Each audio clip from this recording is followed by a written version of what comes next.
Hello दोस्तों, स्वागत है आपका हमारे रेडिफाई बुक्स चैनल पर, जहां हम आपको किताबों का ज्ञान सरल और रोचक तरीके से पहुंचाते हैं। आज हम आपके लिए लेकर आए हैं एक ऐसी किताब की कहानी जिसने लाखों लोगों की सोच और जिंदगी को बदल दिया है। हम बात कर रहे हैं रॉबर्ट कियोसाकी की बेस्ट सेलर किताब रिच डैड पुअर डैड की। ये किताब आपको पैसे की समझ, फाइनेंशियल एजुकेशन और अमीर बनने की मानसिकता को गहराई से समझने का मौका देती है। इसमें दो डैड्स की कहानियां हैं, एक अमीर डैड और दूसरे गरीब डैड। दोनों के विचार और फैसले किस तरह से उनकी आर्थिक स्थिति को प्रभावित करते हैं, यही इस किताब का मुख्य संदेश है। इस वीडियो में हम आपको रिच डैड पुअर डैड के 6 सबक, सबसे जरूरी सिद्धांत और प्रेरणादायक कहानियों को हिंदी में सरल शब्दों में समझाने जा रहे हैं। अगर आप अपनी आर्थिक जिंदगी को बेहतर बनाना चाहते हैं, तो ये वीडियो आपके लिए एक गाइड की तरह काम करेगा। इसमें आप जानेंगे कि पैसा आपके लिए कैसे काम कर सकता है, संपत्ति और कर्ज में फर्क क्या होता है, क्यों फाइनेंशियल एजुकेशन आपके स्कूल के सिलेबस से ज्यादा जरूरी है, और अमीर लोग अपनी सोच से कैसे अमीर बनते हैं। यदि आपको वीडियो पसंद आए तो इसे लाइक और शेयर करें, और हमारे चैनल को सब्सक्राइब करना ना भूलें, क्योंकि हमारा लक्ष्य है कि हम आपको वो ज्ञान दें जो आपकी जिंदगी को एक नई दिशा दे सके। चलिए अब बिना देरी के शुरू करते हैं इस अद्भुत सफर को और जानते हैं कि रॉबर्ट कियोसाकी की इस महान किताब ने हमें क्या सिखाया है। तो बात ऐसी है कि रॉबर्ट कियोसाकी, जो कि इस किताब के लेखक हैं, उनके 2 पिता थे। उनके एक पिता जो कि पढ़े लिखे और पीएचडी होल्डर थे, मगर जिंदगी भर गरीबी रहे और गरीबी में ही मरे। इसीलिए ना रॉबर्ट उन्हें पुअर डैड कहते थे। वहीं उनके दूसरे पिता बहुत पढ़े लिखे तो नहीं थे, लेकिन काफी अमीर थे। इसीलिए रॉबर्ट उन्हें रिच डैड बुलाते थे। तो अब यह सोचने की बात है कि किसी भी इंसान के एक ही वक्त में 2 पिता कैसे हो सकते हैं। तो इसका जवाब यही है कि उनके गरीब पिता यानी कि रियल पिता का एक ही सपना था कि रॉबर्ट खूब मेहनत से पढ़ाई करने के बाद किसी बड़ी सी कंपनी में नौकरी करके अपने भविष्य को सुरक्षित कर ले। मगर रॉबर्ट के दूसरे पिता जो कि अमीर थे, वो एक्चुअली में रॉबर्ट के दोस्त माइक के पिता थे, और वो चाहते थे कि रॉबर्ट अपनी जिंदगी में कुछ चैलेंजेस को ले, क्योंकि सारे सबक सिर्फ स्कूल में ही नहीं सीखे जाते। कुछ सबक ऐसे होते हैं जिन्हें इंसान अपनी जिंदगी के तजुर्बों से ही सीखता है। तो स्कूली पढ़ाई सिर्फ आपको अच्छे ग्रेड्स तो दिला सकती है, लेकिन जिंदगी की पढ़ाई बहुत कुछ सिखाती है। बेशक पढ़ाई लिखाई की अपनी अहमियत है, मगर सिर्फ इसके भरोसे बैठ करके ही सब कुछ हासिल नहीं किया जा सकता। तो चलिए जानते हैं कि एग्जैक्टली हमें क्या करना है और कैसे करना है। उसके लिए पहला सबक कहता है कि अमीर लोग पैसे के लिए काम नहीं करते। सुनने में थोड़ा अजीब है, लेकिन इस लाइन को समझने के लिए ये कहानी आपकी काफी मदद करेगी। तो होता ऐसा है कि एक आदमी था जिसके पास एक गधा था। जब भी उसे अपने गधे से कुछ मेहनत करवानी होती थी, तो वो एक गाजर को उसके सामने लटका देता था। उस गाजर को देखते ही गधा उसे खाने के लालच में काम करता चला जाता था। उसे बड़ी उम्मीद हेलो दोस्तों, स्वागत है उस गाजर हमारे पहुंच ही जाएगा रेडिफाई बुक्स चैनल पर। अभी उस आदमी के लिए हम आपको किताबों का ज्ञान सरल बन गई और रोचक तरीके से पहुंचाते हैं। मगर बेचारे गधे को लिए लेकर आए हैं वो गाजर नहीं किताब की कहानी। अब पूछिए लाखों लोगों की सोच, वो गाजर बस जिंदगी को बदल दिया है। बहुत से लोग कर रहे हैं उस गधे की तरह ही होते हैं, बेस्ट सेलर, वो मेहनत के लिए चले जाते हैं।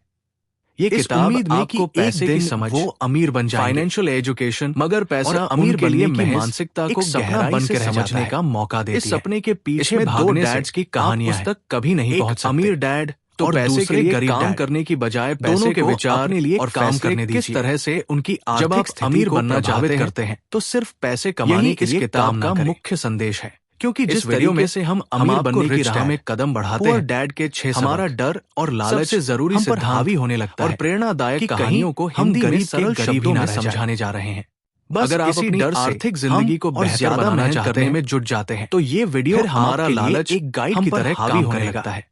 हम इसमें आप जानेंगे कि चीजों की कल्पना करने कैसे काम कर सकता है, जो पैसे से हासिल की जा सकती है, में फर्क क्या होता है। अब यही डर और फाइनेंशियल एजुकेशन ऐसे चक्कर में उलझा देता है, ज्यादा जरूरी है, जो कि कभी भी अमीर लोग नहीं होता। अपनी सोच से कैसे अमीर बनते हैं और मेहनत करते हैं। यदि आपको वीडियो और ज्यादा कमा सके तो इसे लाइक और फिर और शेयर करें। हमारा खर्च भी और हमारे चैनल को बढ़ने लगता है। सब्सक्राइब करना ना भूलें। इसी को अमीर डैड हमारा लक्ष्य है कि हम अब इसका नतीजा ये हुआ कि हम पैसे कमाने के लिए एक नई ज्यादा मेहनत करते हैं। चलिए अब बिना देरी के शुरू करते हैं। ये एक ट्रैप है, अद्भुत सफर यानी कि और जानते हैं कि रॉबर्ट कियोसाकी की और डर का ये ट्रैप हमें क्या सिखाया है। क्योंकि हम से ज्यादातर रॉबर्ट कियोसाकी अमीर होना चाहते हैं, जो कि इस किताब के लेखक ट्रैप का शिकार हो जाते हैं। दो पिता थे, तो पैसे के पीछे पिता जो कि पढ़े लिखे बल्कि पैसे को होल्डर थे, पीछे भागने के लिए मजबूर गरीबी रहे और गरीबी में नौकरी लगी है तो आप इसीलिए ना रॉबर्ट ये सोच करके मत डैड कहते थे कि हर महीने वही उनके दूसरे पिता बहुत पढ़े लिखे तो नहीं थे, क्योंकि वो पे लेकिन काफी सारे बिल थे, मुश्किल से ही इसीलिए रॉबर्ट उन्हें वैसे ये हर महीने की कहानी बन जाती है। तो अब ये सोचने की बात तंग आकर के किसी भी इंसान नौकरी ढूंढ करके वक्त में और ज्यादा मेहनत कैसे हो सकते हैं। लेकिन इसका जवाब यही है पैसे के लिए काम कर रहे होते हैं, यानी कि रियल पिता और यही वजह है सपना था आप कभी भी रॉबर्ट नहीं बन पाते। से पढ़ाई करने के बाद का सामना कीजिए, किसी बड़ी सी कंपनी में आपकी जवाबदेही खुद के लिए है, अपने भविष्य को सुरक्षित कर ले।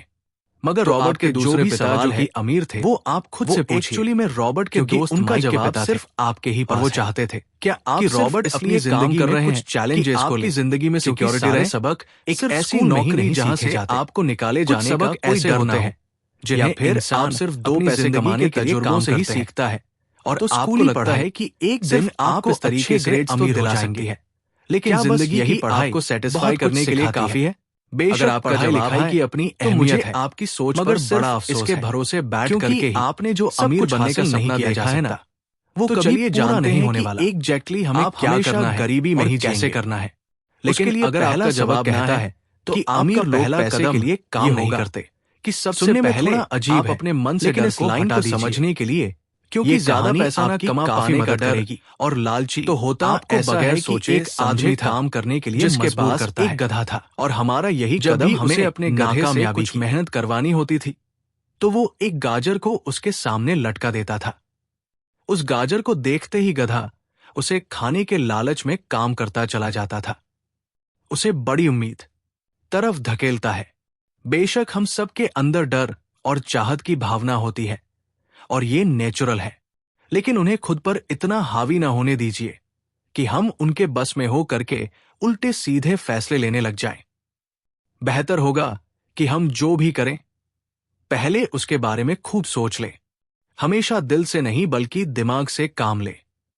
हर सुबह अपने आप से पूछिए कि क्या आप उतना कर पा रहे हैं जितना कि आपको करना चाहिए। क्या आप अपनी पोटेंशियल का पूरा इस्तेमाल कर पा रहे हैं। आम लोगों की तरह सोचना छोड़ दीजिए जो काम सिर्फ और सिर्फ पैसे के लिए करते हैं। यह सोचना छोड़ दीजिए कि मेरा बॉस कम पैसे देता है, मुझे ज्यादा मिलना चाहिए, मैं ना इससे ज्यादा कमा सकता हूं। एक बात याद रखिए, आपकी परेशानियों के लिए सिर्फ आप जिम्मेदार हैं, कोई और नहीं। बॉस अगर आपकी सैलरी को नहीं बढ़ा रहा है तो उसे इल्जाम मत दीजिए। जब आप खुद की प्रॉब्लम्स की जिम्मेदारी लेते हैं तो सिर्फ आप ही उसका हल निकाल सकते हैं। और यही वो पहला सबक और पहला प्रिंसिपल है जो कि आमिर डैड ने रॉबर्ट को सिखाया।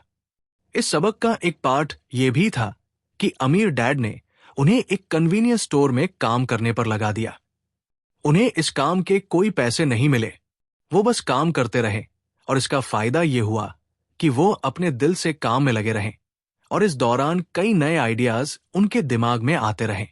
पैसे को अपने पीछे कैसे भगाया जाए, इस बारे में उन्हें कई विचार मिले। उन्होंने देखा कि उस स्टोर की क्लर्क कॉमिक्स बुक के फ्रंट पेज को 2 हिस्सों में फाड़ देती थी। आधा हिस्सा वो रख लेती और आधा हिस्सा फेंक देती थी। तो देर शाम इस स्टोर में एक डिस्ट्रीब्यूटर आया करता था। वो कॉमिक्स बुक्स के ऊपरी आधे हिस्से को क्रेडिट के लिए लेता पर बदले में नई कॉमिक्स बुक्स दे जाया करता। तो एक दिन उन्होंने उस डिस्ट्रीब्यूटर से पूछा कि क्या वो पुरानी कॉमिक्स बुक्स ले सकते हैं। वो इस शर्त पर मान गया कि वो उन कॉमिक्स को बेचेंगे नहीं। ये उनके दिमाग में बिजनेस का एक नया आइडिया था। उन्होंने वो पुरानी कॉमिक्स बुक्स अपने दोस्तों और बाकी बच्चों को पढ़ने के लिए किराए पर देनी शुरू कर दी। बदले में वो हर किताब का 10 सेंट किराया वसूल करते थे। हर किताब सिर्फ 2 घंटे के हिसाब से पढ़ने के लिए दी जाती थी, तो असल मायनों में वो उन्हें बेच नहीं रहे थे। उन्हें उस गैराज पर काम भी नहीं करना पड़ा जहां से वो कॉमिक्स किराए पर देते थे। उन्होंने माइक की बहन को काम पर रखा, जिसके लिए उसे हर हफ्ते $1 दिया जाता। तो एक ही हफ्ते में उन्होंने $9.5 कमाए। और इस तरह उन्होंने सीखा कि पैसे को खुद के लिए काम करने दो, ना कि आप पैसे के लिए काम करो। तो इसी के साथ अब आगे है दूसरा सबक, जो कहता है कि फाइनेंशियल लिटरेसी क्यों सिखाई जाए। कहने का मतलब यह है कि 1923 यानी कि 1923 में एज वाटर बीच होटल शिकागो में एक मीटिंग हुई। दुनिया के बहुत से लीडर और बहुत ही अमीर बिजनेसमैन इस मीटिंग का हिस्सा बने। इनमें से थे एक बहुत ही बड़ी स्टील कंपनी के मालिक चार्ल्स शबाब और सैमुअल इंसुल, जो कि उस वक्त की लार्जेस्ट यूटिलिटी प्रेसिडेंट थे, और बाकी कई और भी बड़े बिजनेसमैन। तो इस मीटिंग के 25 साल बाद इनमें से कई लोग गरीबी से मरे, कुछ ने खुदकुशी कर ली, और भी कईयों ने तो अपना दिमागी संतुलन तक खो दिया था। तो असल बात यह है कि लोग पैसे कमाने में इतने मशगूल हो जाते हैं कि वो ये खास बात सीखना भूल जाते हैं कि पैसे को रखा कैसा जाए। आप चाहे जितना मर्जी पैसा कमा ले, उसे बनाए रखना असली बात है। और अगर ये हुनर आपने सीख लिया, तो अब किसी भी आड़े टेढ़े हालात, जो अक्सर कहा जाता है कि कोई इमरजेंसी आ गई या कोई अड्डी आ गई या कोई बुरा वक्त आ गया, तो आप उसका सामना आसानी से कर लेंगे। या हो सकता है कि अगर आप ठीक तरीके से प्लानिंग करें तो बुरा वक्त आए ही ना। वैसे लॉटरी में मिलियन जीतने वाले लोग कुछ सालों तक तो मजे से जीते हैं, मगर फिर वापस उसी पुराने हालात में पहुंच जाते हैं। तो अधिकतर लोगों के सवाल होते हैं कि अमीर कैसे बने या अमीर बनने के लिए क्या करें। इन सवालों के जवाब से अधिकतर लोगों को निराशा ही होती है, मगर इसका सही जवाब होगा कि पहले आप फाइनेंशियल लिटरेट बनना सीखें।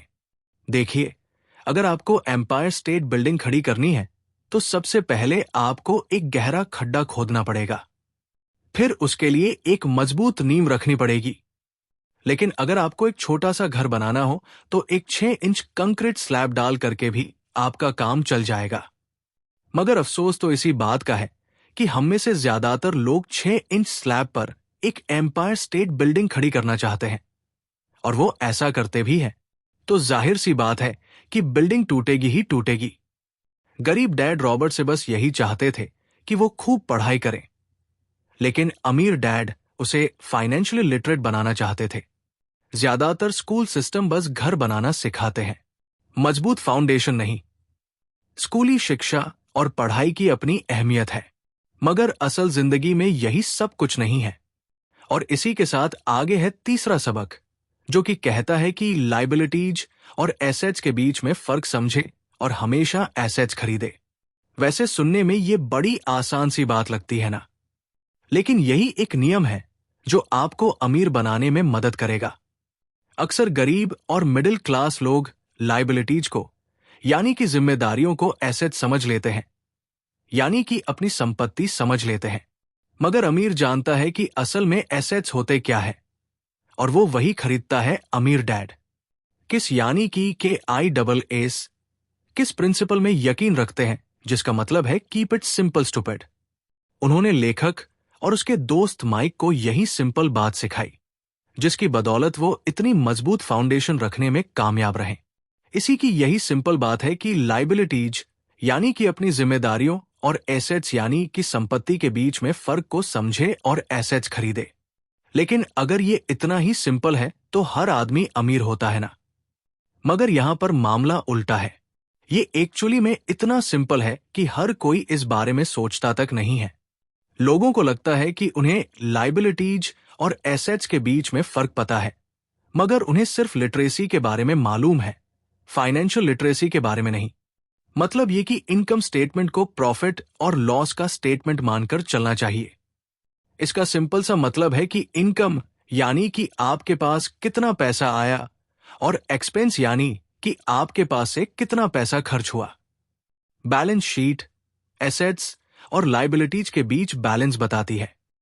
बहुत से पढ़े लिखे अकाउंटेंट को भी ये पता नहीं होता है कि आखिर बैलेंस शीट और इनकम स्टेटमेंट कैसे एक दूसरे से जुड़े हैं।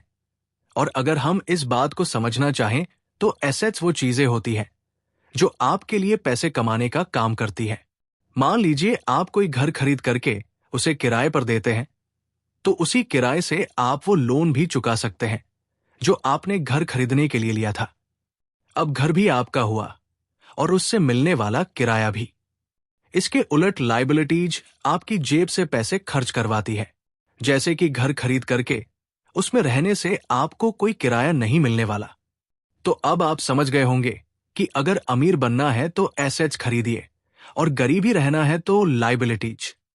अमीर लोगों के पास ज्यादा पैसा इसलिए होता है कि वो इसके IAAS keep it simple stupid principle पर यकीन करते हैं।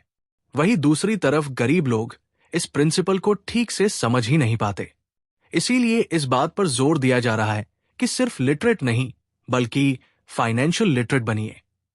सिर्फ नंबर से कुछ नहीं होता। फर्क तो तब पड़ता है जब आप अपनी कहानी खुद लिखें। अधिकतर परिवारों में देखा गया है कि जो मेहनती होता है उसके पास पैसा भी ज्यादा होता है, मगर उसका फायदा क्या जब सारा पैसा लायबिलिटीज में ही खर्च हो जाए।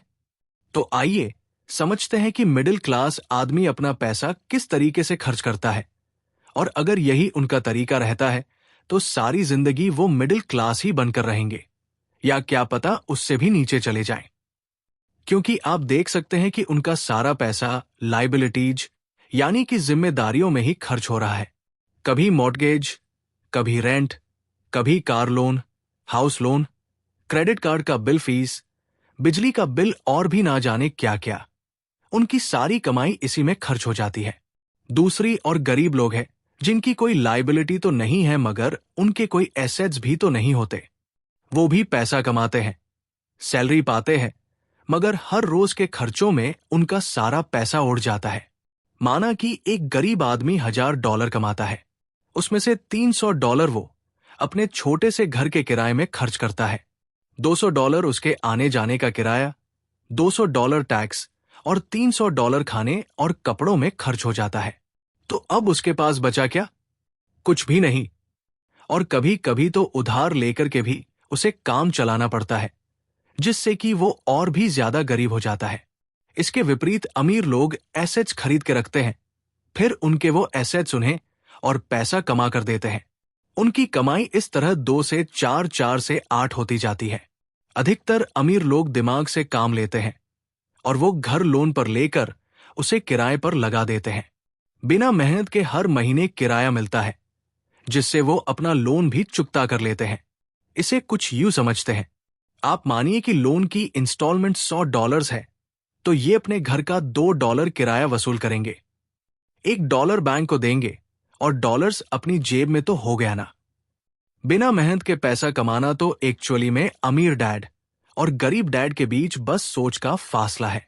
अपना पैसा कैसे खर्च करें, सिर्फ यही मुद्दे की बात है और कुछ नहीं। 1947 के दिनों में अगर बच्चों से पूछा जाता था कि वो बड़े होकर क्या बनेंगे, तो सबके पास यही जवाब होता था कि वो अच्छे ग्रेड्स लाएंगे और डॉक्टर बनेंगे, इंजीनियर बनेंगे।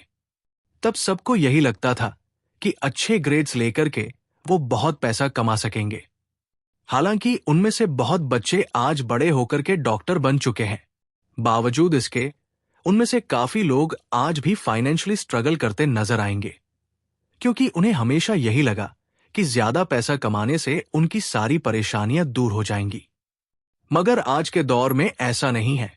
आज बहुत से बच्चे फेमस एथलीट बनना चाहते हैं, या फिर CEO, या फिर कोई मूवी स्टार या रॉक स्टार, क्योंकि उन्हें पता है कि सिर्फ अच्छी पढ़ाई और अच्छे ग्रेड्स के भरोसे बैठ करके वो करियर में सक्सेस नहीं पा सकते। आजकल फाइनेंशियल नाइटमेयर बहुत आम हो गया है। अक्सर नए शादीशुदा जोड़े ये सोचते हैं कि उनकी सैलरी अब डबल हो जाएगी, क्योंकि दोनों जने कमा रहे हैं। एक छोटे से घर में रहते हुए वो अब बड़े घर के सपने देखते हैं, इसीलिए वो पैसा बचाना शुरू कर देते हैं। इसकी वजह से उनका सारा ध्यान सिर्फ अपना कैरियर बनाने पर होता है।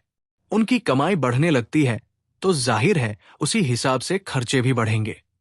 तो मुद्दा मामला ऐसा है कि अब जब आप फाइनेंशियल लिटरेट हुए बिना पैसा बनाते हैं या बिना सोचे समझे उसे खर्च करते हैं, तो होता यह है कि आप पहले से भी ज्यादा खर्चा करने लगते हैं। ये एक ऐसा चक्कर है जो फिर से चलता ही रहता है। नई जोड़े ने अब इतना पैसा कमा लिया है कि वो एक बड़ा घर खरीद सके। उन्हें तो यही लगेगा कि वो अब थोड़े अमीर हो गए हैं, मगर असलियत तो ये है कि बड़े घर के साथ उन्होंने नई लायबिलिटीज भी खरीद ली है। उनके कैश फ्लो में अब प्रॉपर्टी टैक्स का खर्च बढ़ गया है।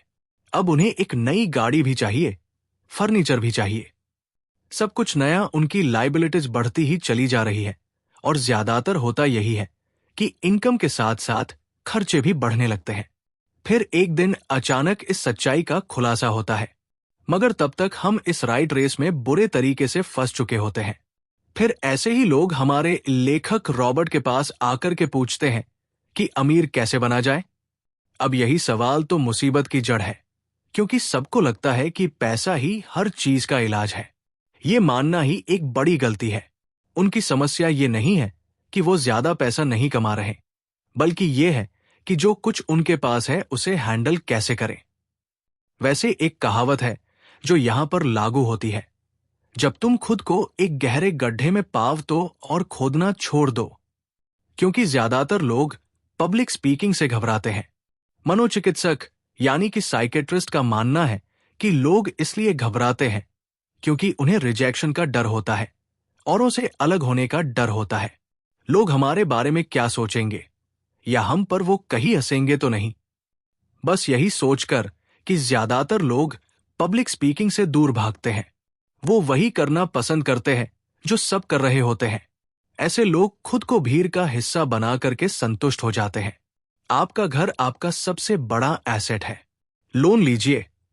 अरे अब तो प्रमोशन हो गया है, अब तो सैलरी बढ़ गई है, तो नया घर तो ले ही लो। यही सब बातें ना हम लोगों से सुनते आ रहे हैं, और फिर हम भी ना उसी रास्ते पर चल पड़ते हैं, क्योंकि जो सब कर रहे हैं वो जरूर से सही ही होगा। भाई, इतने सारे लोग मिलकर के कोई गलती तो नहीं कर सकते ना, ऐसा हम सोचते हैं, राइट? मगर नहीं, ऐसा बिल्कुल भी नहीं है। अमीर डैड ने कहा था कि जापानीज लोग 3 चीजों की ताकत जानते थे: तलवार, कीमती जवाहरात और शीशा। तलवार बाजुओं की ताकत का प्रतीक है, कीमती जवाहरात पैसे की ताकत का, और शीशा खुद के अंदर छुपी हुई ताकत को दिखाता है। और वही हमारी सबसे बड़ी ताकत है। जब आप खुद को जानते हैं शीशे के सामने, अगर आप खुद से सवाल पूछ सकते हैं कि मैं सही हूं या मुझे भी भीड़ का हिस्सा बनकर रहना चाहिए, तो जो जवाब आपको मिलेगा बस वही आपकी असली ताकत है। तो गरीब और मिडिल क्लास खुद को पैसे का गुलाम बनने देते हैं, इसीलिए वो कभी भी अमीर नहीं बन पाते। 16 साल के रॉबर्ट और माइक अमीर डैड के साथ हर उस मीटिंग में जाया करते थे जो वो अपने अकाउंटेंट, मैनेजर, इन्वेस्टर और एम्प्लॉयज के साथ रखा करते। यहां एक ऐसे अमीर डैड देखने को मिलते हैं जो पढ़े लिखे नहीं हैं, जिन्होंने 13 साल में ही स्कूल छोड़ दिया था, मगर आज वो मीटिंग कर सकते हैं और अपने नीचे काम करने वाले पढ़े लिखे लोगों को ऑर्डर देते हैं, उन्हें बिजनेस के टिप्स समझाते हैं। एक ऐसा इंसान जो भीड़ का हिस्सा नहीं बना, जिसने रिस्क लिया और जिसने लोगों की परवाह नहीं की, जिससे ये डर नहीं था कि लोग उसके बारे में क्या सोचेंगे। इन मीटिंग्स का नतीजा ये हुआ कि लेखक और उनका दोस्त दोनों स्कूली पढ़ाई में मन नहीं लगा पाए। जब भी उनकी टीचर कोई काम देती थी, उन्हें रूल्स के हिसाब से करना होता था, तो उन्हें एहसास हुआ कि स्कूली पढ़ाई किस तरीके से बच्चों की प्रतिभा को निखरने नहीं देती, उसे दबा देती है, उनकी क्रिएटिविटी को मारकर, उन्हें एक साँचे में ढालकर इस समाज का एक मशीनी हिस्सा भर बना देती है। और उन्हें टीचर की इस बात से भी इनकार था कि अच्छे ग्रेड्स लाकर के ही सक्सेसफुल और अमीर बना जा सकता है। वैसे एक दिन रॉबर्ट की अपने गरीब डैड से बहस हो गई। उनके पिता का मानना था कि उनका घर उनके लिए सबसे बेस्ट इन्वेस्टमेंट है, मगर वो एक रेड रेस में भाग रहे थे। उनकी इनकम और खर्चे बराबर ही थे। उन्हें पूरा करने के लिए उनके पास एक पल की भी फुर्सत नहीं थी। यही बात रॉबर्ट उन्हें समझाना चाह रहे थे कि उनके पिता के लिए वो घर एसेट नहीं बल्कि लायबिलिटी है। घर पर उनके पैसे खर्च हो रहे थे, बदले में मिल कुछ नहीं रहा था। ये बात उनके गरीब डैड नहीं समझ पा रहे थे। तो बस यही फर्क था गरीब और अमीर डैड के बीच में। खैर, उनकी बहस तो चलती रही। उन्होंने अपने गरीब पिता को बताया कि अधिकतर लोगों की जिंदगी लोन चुकाने में ही निकल जाती है। जिस घर को वो खरीदते हैं उसके लिए वो 30 साल तक लोन भरते हैं, फिर एक और बड़ा घर लेते हैं और अपना लोन रिन्यू कराते हैं। अब घर की कीमत भी उसी हिसाब से बढ़ेगी या नहीं, ये निर्भर करता है। कुछ लोग ऐसे भी हैं जिन्होंने घर खरीदने के लिए एक बड़ी रकम ली थी। जितनी घर की कीमत नहीं थी, उससे ज्यादा कर्ज उनके सर पर चढ़ गया। इसका सबसे बड़ा नुकसान लोगों को यह होता है कि वो बाकी जगह इन्वेस्टमेंट नहीं कर पाते, क्योंकि उनका सारा पैसा उस घर पर लगा है। उन्हें कभी इन्वेस्टमेंट करने का मौका ही नहीं मिल पाता और ना ही वो इस बारे में कुछ सीख पाते हैं। और इसी तरीके से कई एसेट्स उनके हाथों से निकल। अगर इसके बदले लोग सिर्फ एसेट्स पर ध्यान दें तो उनका फ्यूचर कहीं ज्यादा बेहतर हो सकता है। अब उदाहरण के लिए रॉबर्ट की पत्नी के पेरेंट्स एक बड़े से घर में शिफ्ट हो गए। उनका सोचना था कि अपने लिए बड़ा और नया घर लेना एक सही फैसला है, क्योंकि बाकियों की तरह उन्हें भी घर लेना एक एसेट्स लगता था। अगर वो ये जानकर के हैरान रह गए कि उस घर का प्रॉपर्टी टैक्स $1000 था। ये उनके लिए बहुत ही बड़ी कीमत थी, और क्योंकि वो रिटायर हो चुके थे तो इतना पैसा टैक्स के रूप में भरना उनके रिटायरमेंट बजट के बाहर था। बेशक हम ये नहीं कह रहे कि आप एक नया घर ना लें, बल्कि हम समझाना चाहते हैं कि जितने पैसे से आप एक बड़ा घर लेंगे, उतने पैसे आप किसी एसेट में इन्वेस्ट करें तो बेहतर होगा। आपका एसेट आपके लिए कमाई करेगा और कुछ ही समय के बाद आपके पास इतना पैसा होगा कि आप आसानी से मनपसंद घर ले पाएंगे, और वो भी बिना किसी लोन के। तो अब सवाल यह है कि अमीर और ज्यादा अमीर क्यों होते रहते हैं, वहीं मिडिल क्लास आगे क्यों नहीं बढ़ पाते?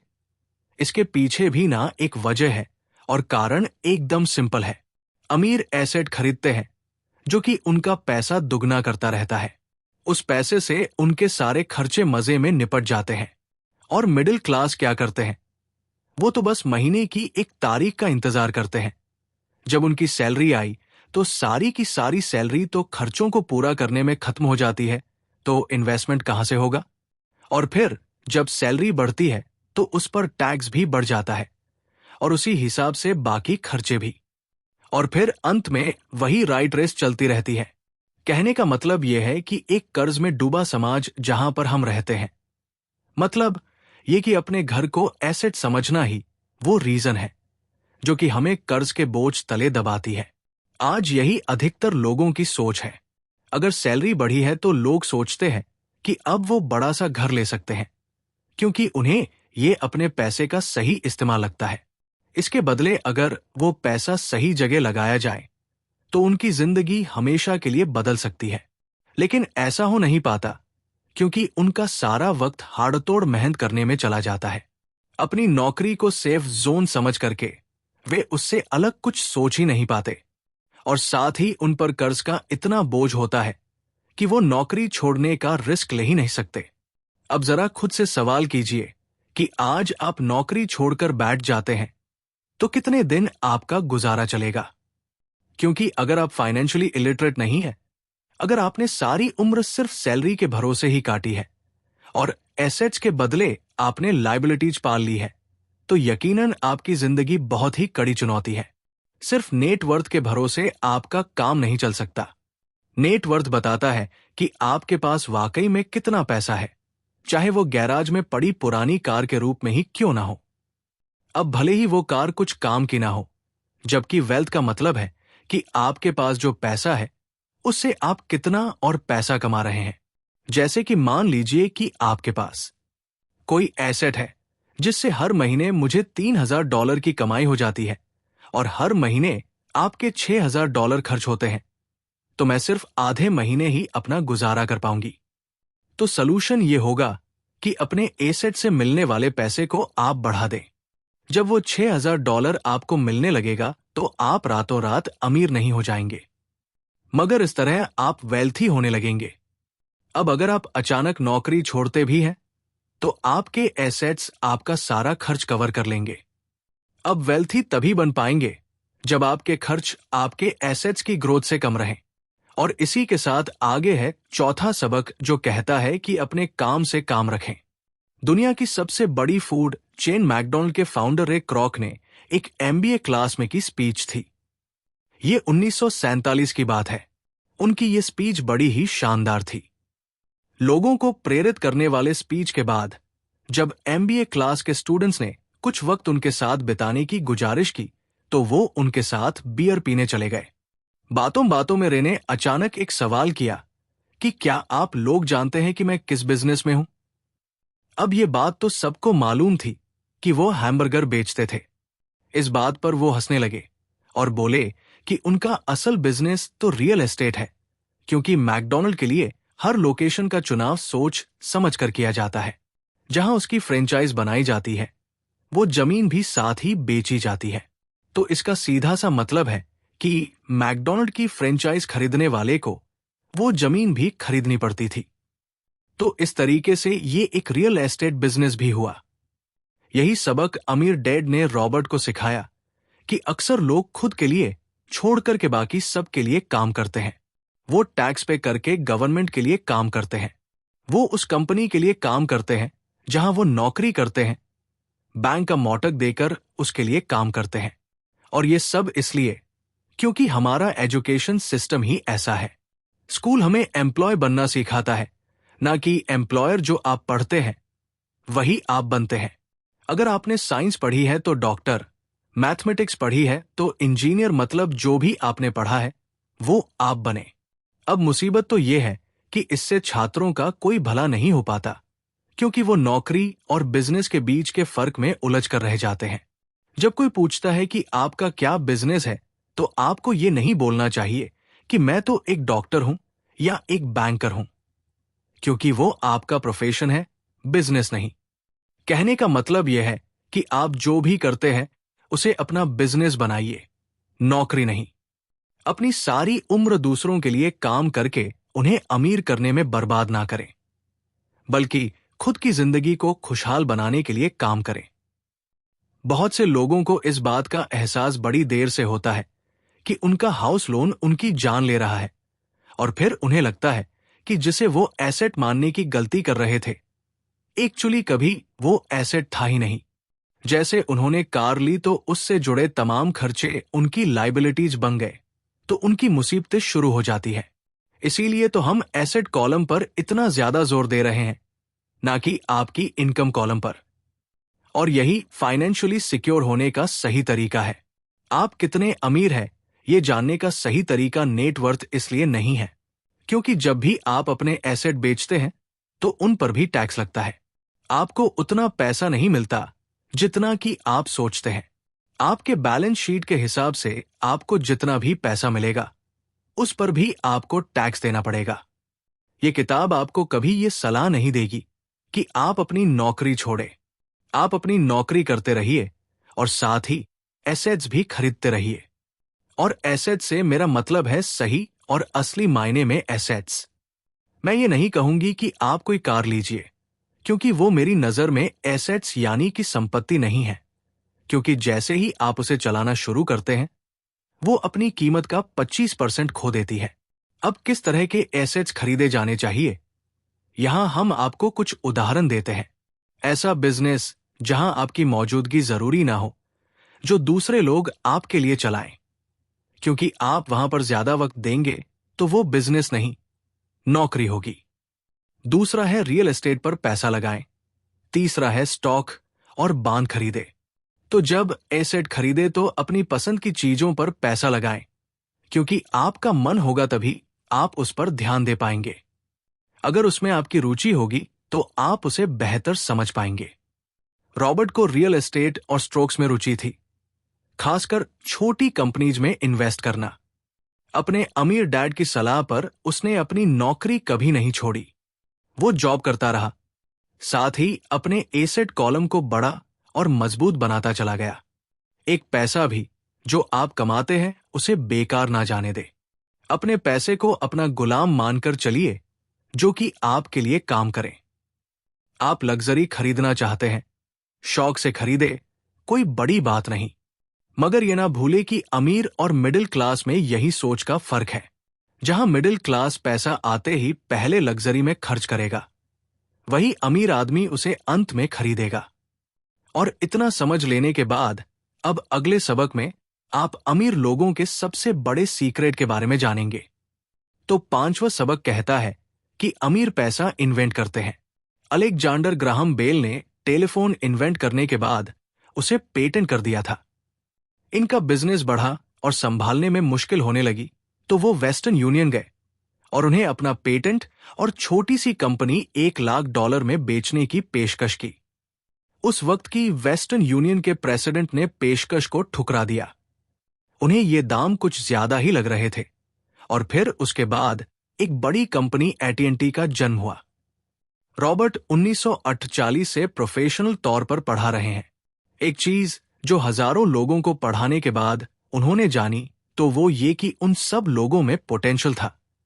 बल्कि हर एक इंसान में पोटेंशियल है, जो कि हमें महान बना सकती है। इसके बावजूद जो हमें रोकता है, वो है खुद पर डाउट रखना। स्कूल छोड़ने के बाद हमें पता चलता है कि जिंदगी में आगे बढ़ने के लिए सिर्फ ग्रेड्स ही काफी नहीं होते। जैसे सिर्फ स्मार्ट लोग ही आगे नहीं बढ़ते, बल्कि वे बढ़ते हैं जो कि बोल्ड भी होते हैं। ये सच है कि फाइनेंशियल जीनियस होने के लिए इसकी नॉलेज भी होनी चाहिए, मगर साथ ही हिम्मत और बोल्डनेस भी चाहिए। ज्यादातर लोग पैसे के मामले में कोई रिस्क नहीं लेना चाहते, मगर अमीर होने के लिए आपको रिस्क लेने ही पड़ेंगे, क्योंकि हो सकता है कि आने वाले सालों में एक नया बिल गेट्स पैदा हो, या अगला अलेक्जेंडर, और बाकी शायद दिवालिया बनकर गरीब हो जाएं। अब ये आपकी मर्जी है, आप इनमें से क्या बनना चाहते हैं। अगर आप अपना फाइनेंशियल IQ बढ़ाते हैं तो बहुत कुछ हासिल कर सकते हैं, और अगर नहीं तो आने वाले साल और भी डरावने हो सकते हैं, क्योंकि हर पुराना जाता है तो नया आता है। तो जो आज है वही सबसे खुशहाल वक्त है। आज के दौर में लोग ज्यादा फाइनेंशियल स्ट्रगल कर रहे हैं, क्योंकि उनकी सोच अभी भी पुरानी है। फिर वे अपनी गलती न मानकर या तो अपने बॉस को इल्जाम देंगे या नई टेक्नोलॉजी को। जो कभी कल के दौर में एसेट था, वही आज लायबिलिटी बन चुका है। तो आपको अपडेट रहने की जरूरत है। रॉबर्ट ने एक गेम डिजाइन किया जिसे वो किंच फ्लो कहते हैं। ये लोगों को सिखाता है कि पैसा कैसे काम करता है, अमीर बनने की राह क्या है, और राइट रेस से बाहर कैसे निकले। ये सारी चीजें इस गेम से समझाने की कोशिश की गई है। एक दिन एक औरत आई। गेम खेलने के दौरान उसने एक वोट कार्ड जीता, जिसका मतलब था कि उसने उस गेम में एक वोट जीती। वो औरत बड़ी खुश हुई, मगर जब उसे पता चला कि वोट लेने के लिए तो उसे एक बड़ी रकम टैक्स भरनी होगी, तो उसकी खुशी गायब हो गई। वो वोट उसके लिए अब एसेट नहीं बल्कि लायबिलिटी बन गई। उसे पता चला कि ऐसे तो ये वोट उसकी जान ही ले लेगी। उसे ये आइडिया समझ में ही नहीं आया और रिफंड की मांग की। उसे उसके पैसे वापस मिल गए और वो चली गई। मगर बाद में उसने फोन करके बताया कि उसे अब गेम का आइडिया कुछ समझ में आने लगा था। वो उस गेम से अपनी लाइफ को जोड़ करके देख पा रही थी। पैसा कैसे काम करता है, इस बात को समझ ना पाने की वजह से उसका गुस्सा जायज था। हम भी अक्सर यही करते हैं। जो बात हमारी समझ से परे होती है, उस पर गुस्सा आता है, और हम जिंदगी की हर परेशानी के लिए उसे ब्लामे करना शुरू कर देते हैं। मगर अगर ठंडे दिमाग से सोचें तो ये तरीका एकदम गलत होगा। बेहतर होगा कि हम उन्हें समझने की कोशिश करें, तो गेम ऑफ लाइफ जीत सकते हैं। बहुत से लोग कैश फ्लो गेम में खूब पैसा जीतते हैं, फिर उन्हें समझ ही नहीं आता कि उस पैसे का क्या करें, तो वो हैरान होने लगते हैं। इसकी वजह है उनकी पुरानी सोच जो आगे नहीं बढ़ने देती, और फिर वो बाद में सारा पैसा ही हार बैठते हैं। कुछ लोग कहते हैं कि वे हार गए क्योंकि उनके पास सही पत्ते नहीं थे। बहुत से लोग इस तरह जिंदगी में सही मौकों की तलाश में बैठे रहते हैं। कुछ लोग तो सही मौका मिलता भी है तो उसका फायदा नहीं उठा पाते, क्योंकि वो कहेंगे कि उनके पास पैसा ही नहीं था। अब कुछ ऐसे भी होते हैं जिन्हें पैसा और मौका दोनों मिले, फिर भी वो कुछ हासिल नहीं कर पाए, क्योंकि एक्चुअली में वो समझ ही नहीं पाए कि ये एक अपॉर्चुनिटी है। फाइनेंशियल इंटेलिजेंस का मतलब है कि आप पैसे को लेकर कितने क्रिएटिव हो सकते हैं।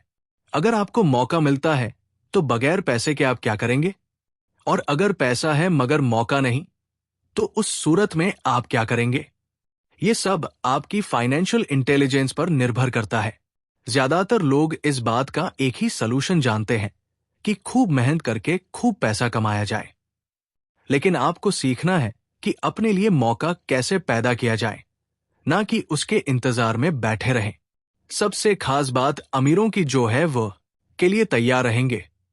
आपको जिंदगी में बेशुमार मौके मिलेंगे जहां पर आप अपनी फाइनेंशियल इंटेलिजेंस का फायदा उठा सकते हैं। जरूरत है तो बस उन मौकों को लपकने की। अमूमन हम दो तरह के इन्वेस्टर देख सकते हैं।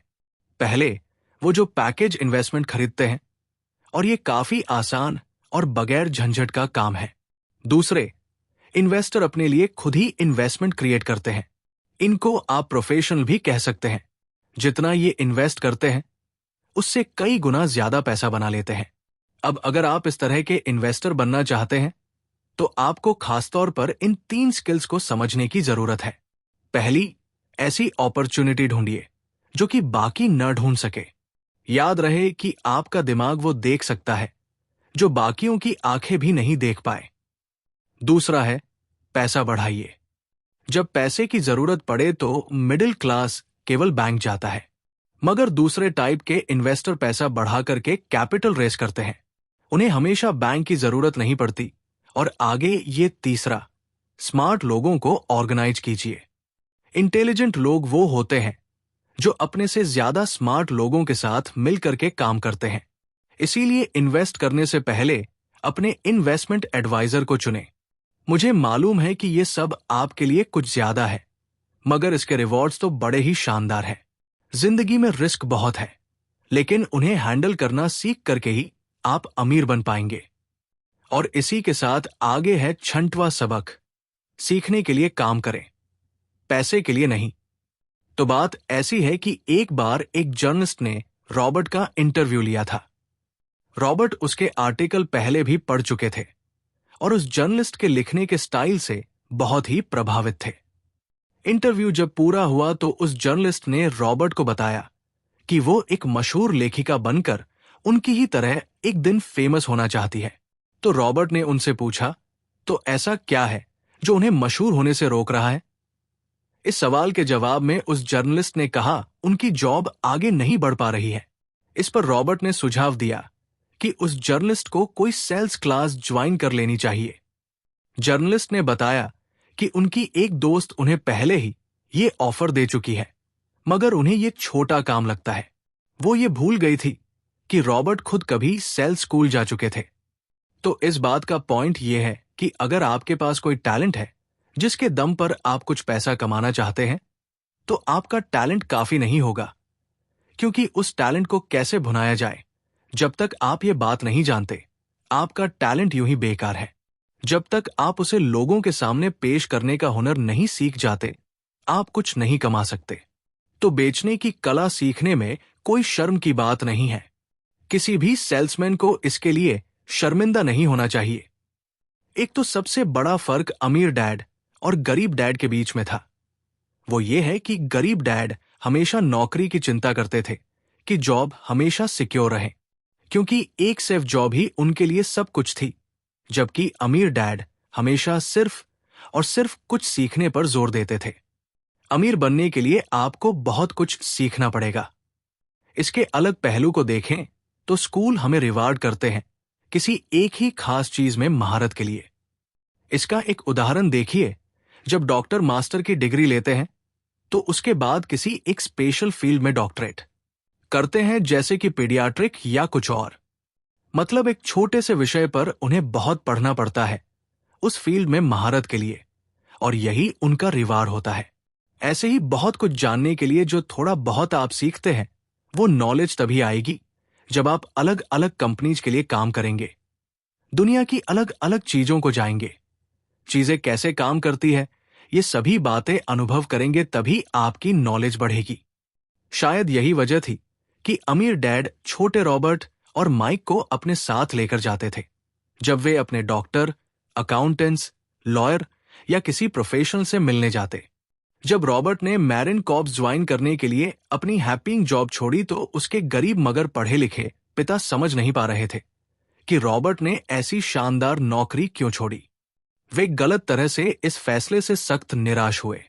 रॉबर्ट ने उन्हें समझाने की हर मुमकिन कोशिश की कि उनका ऐसा करना क्यों जरूरी था, मगर उन्हें तो ये बात हजम ही नहीं हो रही थी। रॉबर्ट ने उन्हें कहा कि वो सीखना चाहते हैं कि खुले आसमान में कैसे उड़े। उन्हें जानना था कि वर्कर्स की टीम को कैसे हैंडल किया जाए। किसी भी कंपनी को अपने बलबूते पर चलाना कितना मुश्किल काम है। रॉबर्ट ये सब सीखना चाहते थे।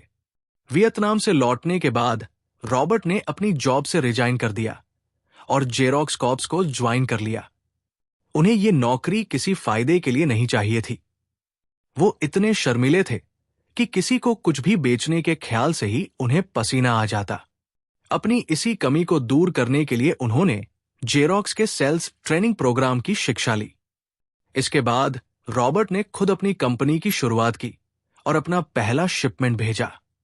वे अगर इसमें नाकामयाब रहते तो पक्का दिवालिया हो जाते, लेकिन उन्होंने ये रिस्क लिया और अपने अमीर डैड की सीख को याद रखा कि बेशक आप 30 की उम्र से पहले दिवालिया होने का रिस्क ले सकते हो, क्योंकि इस उम्र में आपको रिकवर होने का मौका भी मिल जाता है। ज्यादातर एम्प्लॉय अपने वर्कर्स को इतना तो पे करते हैं कि वो काम छोड़कर ना जाएं, और ज्यादातर वर्कर भी जी फाड़ करके इसलिए मेहनत करते हैं कि वो काम से निकाले ना जाएं। इसीलिए तो उन्हें सिर्फ अपनी सैलरी और कंपनी से मिलने वाले फायदों से ही मतलब होता है। इस सोच के साथ उनके कुछ साल तो बढ़िया गुजरते हैं, मगर ये लंबे समय तक काम नहीं करता। तो क्यों ना आप वो सब कुछ अभी सीखें जो आप सीखना चाहते हैं, इससे पहले कि आपको एक खास प्रोफेशन अपने लिए चुने, क्योंकि अगर एक बार आपने अपना प्रोफेशन चुन लिया तो आप हमेशा के लिए उसी में बंद कर रह जाएंगे। तो दोस्तों, इसी के साथ ये समरी यहीं पर समाप्त होती है। हमारे चैनल को लाइक, शेयर और सब्सक्राइब करना न भूले। धन्यवाद।